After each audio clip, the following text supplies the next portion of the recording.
Ya, serangan ransomware baru-baru ini viral dan juga mendadak menjadi pembicaraan masyarakat. Bahkan para regulator juga ikut sibuk mencari solusi dari salah satu bentuk serangan hacker ini yang merugikan banyak pihak. Sampai-sampai pelaku hacker pun meminta sejumlah tebusan dengan nilai fantastis apabila data warga RI yang berhasil dicurinya ingin kembali seperti sedia kala. Andai sudah begini, akankah negara akan kalah pada hacker yang berhasil melakukan serangan ransomware? Kita lihat selengkapnya dan kita akan ulas bersama dalam ransomware serang data nasional negara harus gimana. Kita lihat di slide pertama. Ya, sebelum membahas lebih dalam, kita pahami terlebih dahulu secara definisi apa itu ransomware. Bila menilik dari arti ransomware, menurut para praktisi cyber, yakni ransomware adalah varian dari malware berbahaya yang digunakan oleh hacker atau peretas untuk mengunci akses ke data korban dan juga meminta sejumlah uang tebusan untuk pemulihannya. Serangan ransomware terkhusus di Indonesia ini diketahui tidak hanya menginfeksi komputer saja, tetapi juga menargetkan perangkat seluler dan juga Internet of Things atau IoT yang menunjukkan bahwa seluruh ekosistem digital kita cukup rentan terkena ransomware. Oleh karenanya, sangat penting bagi setiap negara termasuk Indonesia untuk memperkuat keamanan digital melalui peningkatan manajemen cyber para pemangku kebijakan di bidang pengelolaan data terhadap ancaman-ancaman terkait. Atas hal ini seperti apa begitu ya tren dari serangan ransomware ini di Indonesia? Kita lihat di slide selanjutnya. Nah, di sini kita bicara terkait tren. Sebetulnya bukan kali pertama negara kita terkena serangan serupa seperti saat ini yang mana para hacker mampu membuat pusat data nasional lumpuh dibuatnya. Nah, bila kita ingat kembali salah satu bank milik BUMN, yakni Bank Syariah Indonesia atau BSI, di tahun 2023 lalu sempat terkena ransomware juga. Modus dari kejahatan cyber ini adalah mengunci akses korban untuk kemudian pada akhirnya meminta tebusan. Dan atas kejadian ini pun pihak BSI langsung mengimbau pada nasabahnya untuk tetap waspada dan juga berhati-hati atas segala modus penipuan maupun tindak kejahatan digital yang mengatasnamakan Bank Syariah Indonesia atau BSI.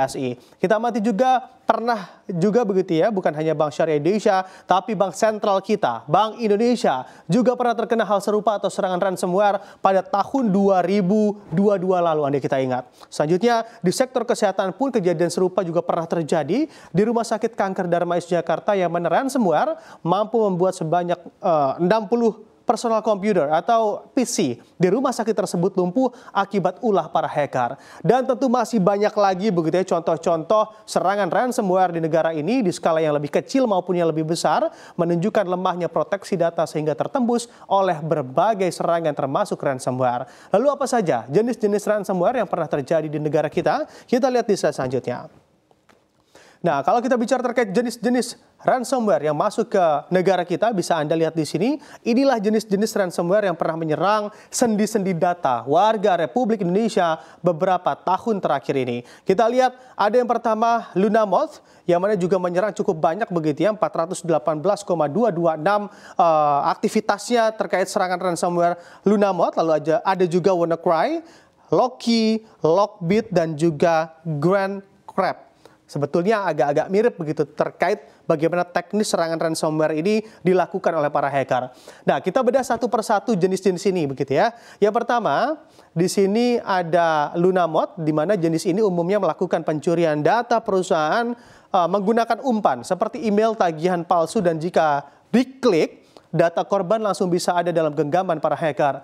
Kurang lebih secara teknisnya mirip-mirip phishing begitu ya pada saat ini. Dan yang kedua adalah WannaCry. Di sini WannaCry jenis ini atau ransomware jenis ini dalam operasinya melakukan enkripsi data pada perangkat dengan sistem operasi Windows, kemudian meminta tebusan dalam bentuk Bitcoin misalnya atau biasanya begitu ya kepada para korban.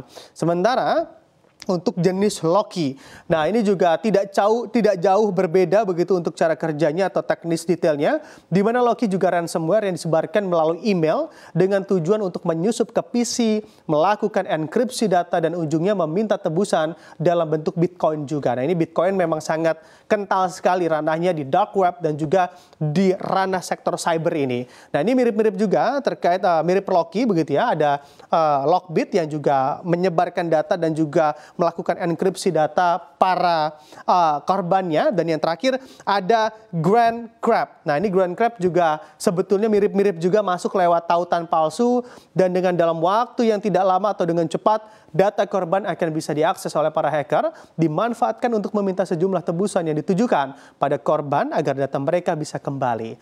Nah, ada di sini jadi pada intinya adalah waspadalah terhadap tautan yang diselipkan pada penawaran-penawaran yang masuk pada email Anda atau lini masa Anda, begitu ya, medsos Anda. Jangan mudah tergiur untuk mengklik link atau tautan yang diberikan dan selalu perbarui atau update password Anda secara berkala. Selanjutnya, apakah hanya Indonesia saja yang mana seringkali terkena ransomware ini? Kita lihat di slide selanjutnya. Nah, di sini daftar negara terserang ransomware begitu ya. Ternyata bukan hanya Indonesia saja atau ancaman bagi Indonesia saja yang saat ini juga data nasionalnya sedang diserang oleh ransomware. Akan tetapi menurut data dari Statista di tahun 2022 lalu, tercatat ada sejumlah negara di dunia yang juga tingkat serangan ransomware-nya ini terbilang cukup tinggi begitu ya di sana. Yang pertama ada negara tetangga kita yaitu Singapura. Nah, Singapura ternyata menduduki peringkat pertama dengan tingkat serangan ransomware tertinggi karena di sana memang sebanyak 84% perusahaan di sana atau lembaga dan juga korporasi mengalami serangan ransomware dalam 12 bulan terakhir ini atau 1 tahun ke belakang ini. Selain itu ada juga negara Austria yang mana sama halnya dengan Singapura. Australia dalam 12 bulan terakhir juga secara persentase ada sebanyak 84% data korporasi di sana berhasil diretas oleh hacker dengan jenis serangan ransomware yang berbagai macam tadi. Perangkat ataupun peringkat ketiga terdapat negara Australia yang mana secara persentase begitu ya lebih kecil namun tidak jauh berbeda dengan Singapura dan juga Austria. Di sini Australia persentase lembaga, perusahaan atau korporasi yang berhasil diretas oleh ransomware mencapai 80% banyaknya. Kita lihat di nomor 4 ada negara Afrika Selatan begitu ya. Di sini dengan angka persentase 78% data perusahaan di sana berhasil dijebol oleh ransomware dan juga di posisi kelima ada negara Swiss dengan persentase 75%. Lembaga, korporasi, dan juga perusahaan yang mana juga terserang oleh ransomware di negara Swiss. Jadi bisa Anda lihat dan juga bisa Anda bayangkan ternyata negara maju juga tidaklah imun terhadap serangan ransomware atau bisa saja tertembus juga oleh ulah hacker dalam serangan-serangan ransomware-nya. Nah, yuk mari kita membiasakan diri untuk lebih aware terhadap data pribadi kita dan bukan hanya kita saja sebagai masyarakat. Ada baiknya pemerintah juga mulai membangun sistem proteksi data yang kuat agar ke depan tak akan terjadi lagi kejadian serupa yang tentu merugikan banyak pihak dari kondisi yang terjadi ini.